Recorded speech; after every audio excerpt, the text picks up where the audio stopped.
YCP కీలక నాయకుడు విజయసాయిరెడ్డి రాజీనామా తెలుగు రాజకీయాల్లో సంచలనం సృష్టించింది. అసలెందుకు విజయసాయి రాజీనామా చేయాల్సి వచ్చిందనే విషయంపై పలు ఊహాగానాలు హల్చల్ చేస్తున్నాయి.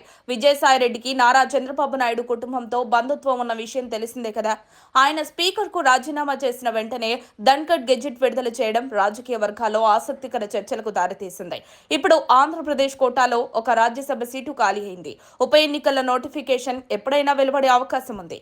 ఈ పరిస్థితిలో ఆ సీటు ఎవరి వశం కానుందన్నది అత్యంత కీలకమైన ప్రశ్నగా మారింది. ఈ రాజ్యసభ స్థానం బీజేపీకి సీటు వెళ్లే అవకాశాలు ఎక్కువగా ఉన్నట్టు వార్తలు వస్తున్నాయి. విజయసాయిరెడ్డి బీజేపీతో పూర్తిగా చర్చలు జరిపిన తర్వాతే రాజీనామా చేశారని ప్రచారం జరుగుతోంది. ఈ నేపథ్యంలో ఆ సీటు బీజేపీకే దక్కే అవకాశాలున్నాయని చాలా మంది రాజకీయ విశ్లేషకులు భావిస్తున్నారు. అంతేకాకుండా బీజేపీ వైపు నుంచి మాజీ ముఖ్యమంత్రి నల్లారి కిరణ్ కుమార్ రెడ్డి పేరు ప్రచారంలో ఉంది. రాష్ట్రంలో రెడ్డి ఓటు బ్యాంకును బలోపేతం చేయడం కోసం బీజేపీ నిర్ణయం తీసుకుంటుందని భావిస్తున్నారు.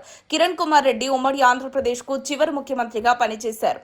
నిజానికి ఆయనను హైదరాబాదీ అంటారు. ఆయన విద్యాభ్యాసం, నివాసం అంతా హైదరాబాద్లోనే. తెలంగాణలో భాజపా పార్టీని బలోపేతం చేయడానికి, పలువురు కాంగ్రెస్ బారాస నేతలను బీజేపీలోకి ఆకర్షించడానికి కిరణ్ కుమార్ రెడ్డి సేవలు ఉపయోగపడనున్నాయి. రాబోయే జీహెచ్ఎంసీ ఎన్నికల్లో భాజపా గెలుపే లక్ష్యంగా పావులు కదుపుతోంది. స్థానిక తెలంగాణ నేతల ఊహకు అందని విధంగా భాజపా కేంద్ర నాయకత్వం ఆలోచనలున్నాయి. ఈ పరిణామాలతో కూటమిలో ఇతర భాగస్వాములైన టీడీపీ మరియు జనసేనల పాత్ర పరిమితమని చెప్పాలి. నిజానికి టీడీపీ, జనసేనలు ఈ స్థానం కోసం పెద్దగా ఆసక్తి చూపకపోవడం గమనార్హం. మరోవైపు వైసీపీ నుంచి మరికొంతమంది రాజ్యసభ సభ్యులు రాజీనామా చేస్తారన్న వార్తలు కూడా వినిపిస్తున్నాయి. నోటిఫికేషన్ వచ్చిన తర్వాతే ఈ విషయంపై స్పష్టత వచ్చే వీలుంది. బీజేపీ జాతీయ స్థాయి నేతలు కూడా ఈ రేసులో ఉంటారా అన్న దానిపై ఇంకా స్పష్టత రాలేదు. ఓ ప్రత్యేక రాజకీయ వ్యూహంతోనే విజయసాయిరెడ్డి రాజీనామా చేశారని విశ్లేషకులు అభిప్రాయపడుతున్నారు. మొత్తానికి ఈ రాజ్యసభ సీటు కూటమిలోని ఏ పార్టీకి దక్కుతుందో అన్నది రాజకీయంగా ఆసక్తికరంగా మారింది.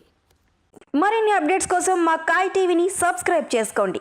మా వీడియో కనుక మీకు నచ్చినట్లయితే లైక్ చేయండి, షేర్ చేయండి. మీ విలువైన అభిప్రాయాలను కామెంట్ బాక్స్లో తెలియజేయండి.